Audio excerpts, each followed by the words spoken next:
Hey everybody, and welcome to another PSPP tutorial. In this tutorial, we are going to quickly talk about how to do a Pearson correlation in this program. So for this one, I grabbed the Big 5 personality traits data set from the JASP data library version, other 4 on these to open it and still also put it in matrix. On the diagonal here, you'll see one for the Pearson correlation, and so that goes there, there, there, and there. Now there is no p-value for that. Okay, so this diagonal box here shows you the diagonal, and then these two parts of the matrix are symmetrical, so these two go there, these two are like that, and then so on and so forth to these two. Okay, and so we will get flagged with an A significant at the 0.05 level. So we have one here, we have one here, and we have one here. You can see that neuroticism is negatively correlated with the other 4, and that's because it's an opposite characterized scale. Then everything else, generally speaking, will likely be positively correlated with one another. There are a few negatives over here, but you can see that this is negative 0.01 and definitely not significant here. Openness and conscientiousness, and so just this particular data set had that weirdness, but it's essentially 0, so we can ignore it. And then there's another positive correlation here. In each box, it does give you the R value, it gives you the P value, and it gives you the N that was considered here.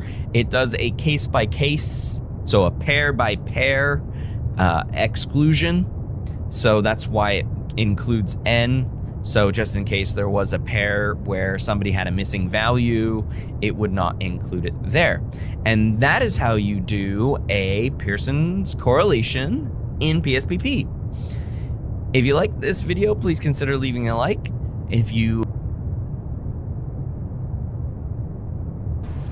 So we're going to demonstrate how to conduct a multiple correlation regression in SPSS. We have 20 subjects in this study. They've been measured on forgiveness, relational closeness, and apology.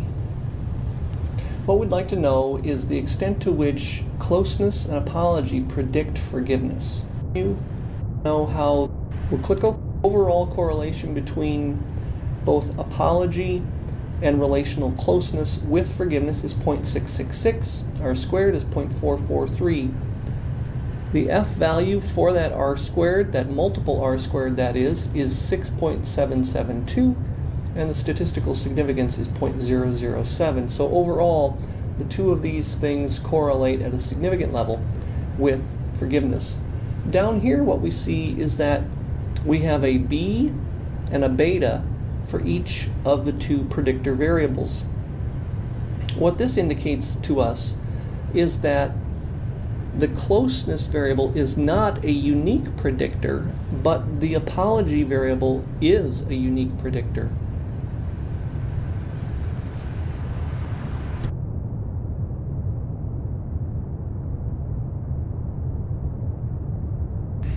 All right, let's do the correlation with multiple variables, and really all we're doing is another correlation, but instead of 2 variables we're doing 4.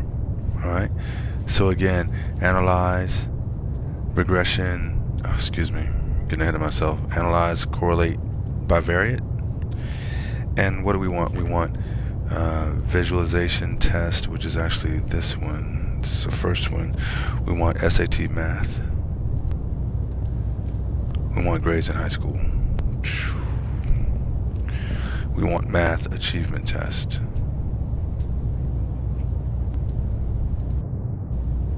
Okay, we don't want Spearman selected, and then they want us to select means and standard deviations, and we want to exclude cases list-wise, dealing with missing data. Continue. Okay.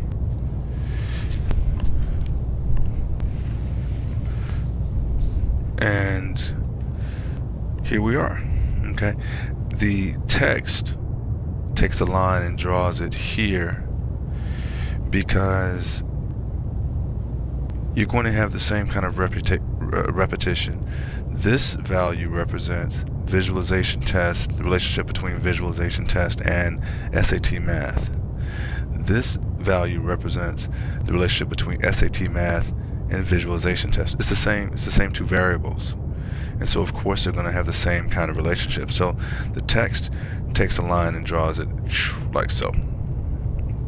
And so what we need to know is any significance value that is less than 0.05 that we want to something.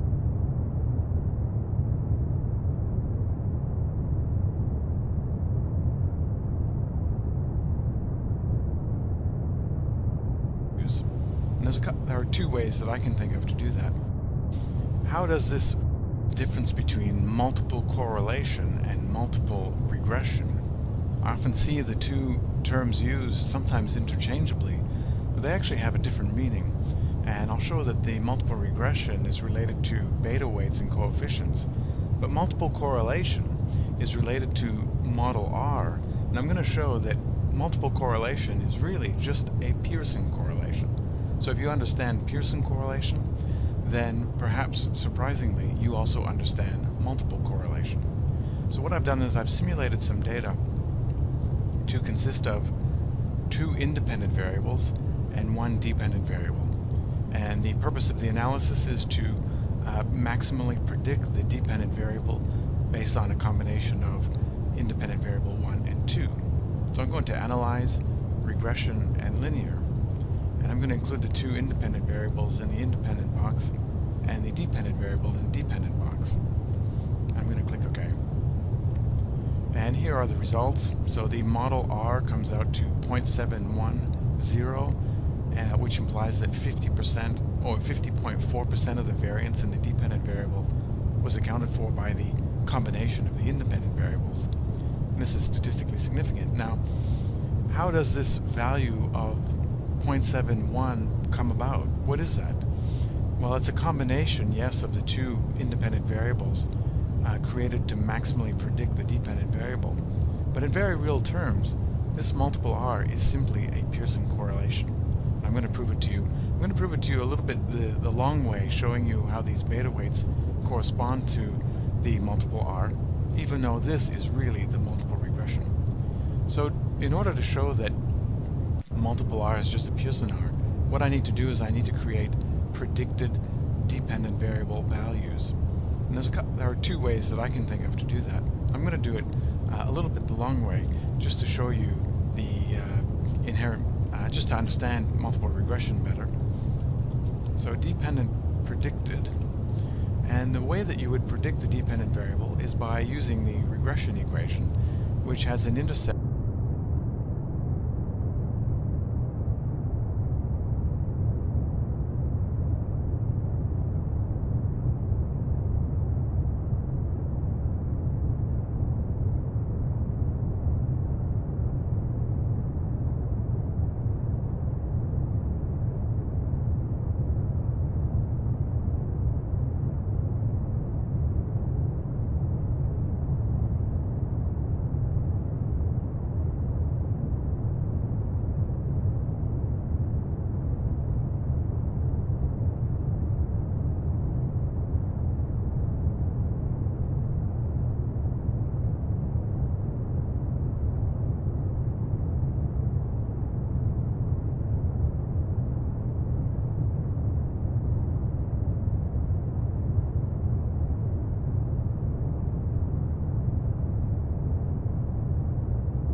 of negative 2.28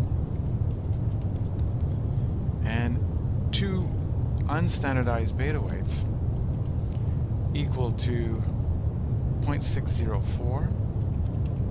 I need to multiply that by this independent variable. I'll assume that you already understand the regression equation in multiple regression. And then I need to add the second predictor, 0.426 times independent variable 2. So this is the multiple regression equation in the unstandardized form. I've got the intercept, negative 2.228, plus the interval 2, etc. And now if you look at the dependent variable and dependent variable predicted, you'll see that the scores are to some degree similar. And the question is, well, how similar are they? This multiple regression created a repulse.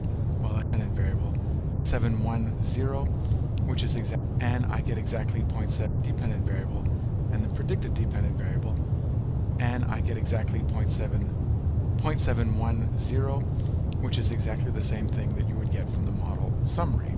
So to me, when I was learning statistics, this was insightful to me to know that the multiple correlation in the context of multiple regression is really just a Pearson correlation. It's a Pearson correlation between the predicted values determined by the regression equation and the dependent variable values. Now what's also interesting about creating this dependent variable in predicted values is that it opens up the possibility of creating something I've never actually seen in a manuscript before, is a multiple regression scatter plot. And I'm going to do that in a separate video.